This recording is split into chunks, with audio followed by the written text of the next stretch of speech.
அதாவது எல்லாரும் கேட்காங்க, தாத்தா உங்கள் கல்லிடைக்குறிச்சியில் மட்டும் எதுக்கு பிளாட்டு ரொம்ப ரேட்டு சொல்லுதாங்க, திருநெல்வேலி ரேட்டு கல்றக்குறிச்சியில் சொல்லுதாங்களே அப்படின்னு சொல்லுதாங்க. அது திருநெல்வேலி அளவுக்கு ரேட்டு நிலம் மதிப்பு கூடிட்டு அப்படின்னா ஏன் அப்படின்னா, இங்கே பாருங்கள் சுற்றி இப்படி மலை பூராமே அப்படி எல் மாதிரி இருக்கும். அப்போது உங்களுக்கு நல்ல தண்ணி, நல்ல அழகான காற்று, மேற்கு தொடர்ச்சி மலை காற்று அப்படி இருக்கும்போது அரசாங்க ஊழியர்கள்லாம் வேலை செஞ்சுட்டு ரிட்டையர்டு ஆகும்போது இங்கே வந்துருந்தாங்க. பூரா வெளியூர்காரங்க வாரதுனால தான் எங்கள் ஊரில் லேட்டு பிளாட்டெல்லாம் விலை கூடிட்டு. இப்போ திருநெல்வேலியிலையும் அவுட்டரில் 4 லட்சத்துக்கு இடம் வாங்கலாம், எங்கள் ஊர்லேயும் சென்ட் 4 லட்சத்துக்கு அவுட்டரில் இடம் வாங்கலாம்.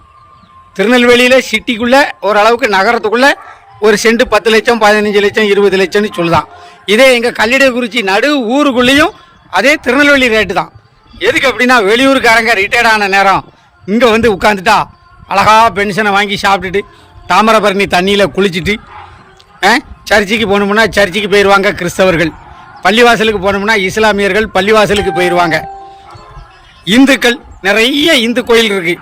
எந்த கோயிலில் வேணாலும் சிவன் கோயிலில் கும்பிடலாம், பெருமாள் கோயிலில் கும்பிடலாம், அம்மன் கோயில்னா அம்மன் கோயில் கும்பிடலாம்.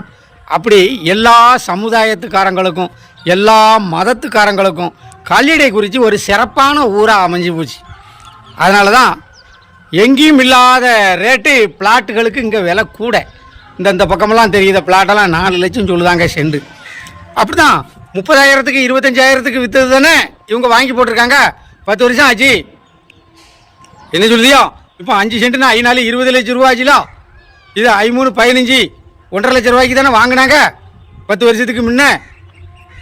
அதனால் இடம் வாங்குறவங்க இங்கே நோங்கி வாரதுனால அந்த ரேட்டு அதிகமாகி போச்சு. ரிட்டையர்ட் ஆனவங்க பூரா வேறு வெளியூர்காரங்க தான். இந்த நகரம் பெரிய நகரம், இது சரியான பெரிய கோல்டன் நகர்னா கல்லிடைக்குறிச்சியில் ஒரு பெரிய ஏரியா. வெறும் 13 ஓட்டு தான் பஞ்சாயத்தில் இருக்குது, கவுன்சிலில் இருக்குது. தெரு மட்டும் 10 20 30 40 தெரு இருக்குது. பூரா வெளியூர்காரங்க. இப்படி இருக்கும்போது என்ன செய்ய முடியும்? அவங்க அமைதியை விரும்பி வேண்டி இங்கே வந்துடுறாங்க. நல்ல தண்ணி நல்ல காற்று, அதுதான் நல்ல சுகாதாரம் பற்றிலாம். அப்போ அந்த பென்ஷனை வாங்கிக்கிட்டு கொஞ்சம் நிம்மதியாக இருக்கலாம்.